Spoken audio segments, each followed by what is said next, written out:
Perang Badar yang berlaku pada tahun kedua Hijrah 17 Ramadan adalah bukti kehambaan orang Islam pada ketika itu. Bayangkan tuan-puan, 313 orang Islam yang dipimpin oleh Nabi SAW perlu berhadapan dengan 1,000 tentera Quraisy.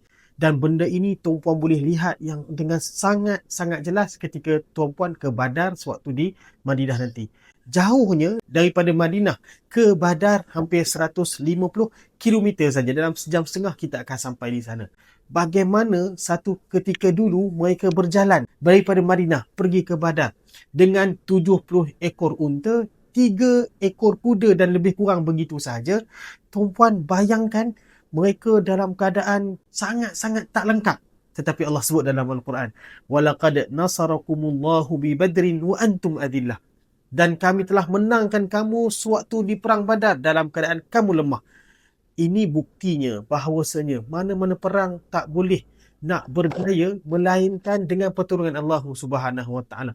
Walaupun jumlah mereka itu ramai, tetapi mereka tetap kalah dengan pertolongan Allah Subhanahu Wa Taala. Ini tidak semestinya orang yang penuh lengkap dengan kelengkapan, tetapi mereka boleh menang dengan mereka yang kurang kelengkapan. Tetapi dengan bantuan Allah Subhanahu Wa Taala, yang mana yang tidak lengkap, Allah lengkapkan mereka. Dan Allah sebut Allah yang tolong mereka. Tuan-puan, bersama dengan Mursyid Al-Haramain Travel Tours ke Badar untuk package kami. Kita buat package Premium Economy Light. Dah lah nak ke Badar, tapi duduk di Safwah tu. Bermula dengan package 7,990 sahaja. Ataupun kalau 12 hari 10 malam dengan harga 8,600 sahaja. Tuan-puan duduk di Safwah, tidur di Taif, dan sewaktu di Madinah, kita ambil peluang pergi ke Badar untuk melihat bagaimana Allah turunkan malaikat. Ketika itu kita bayangkan yang disebut hari ini Jabal Malaikah dan sebagainya, dan itu menjadi suatu sejarah buat kita, orang Islam menang. Tuan-puan, bersama dengan Mursyid Al-Haramain Travel Tours, package Premium Economy Light.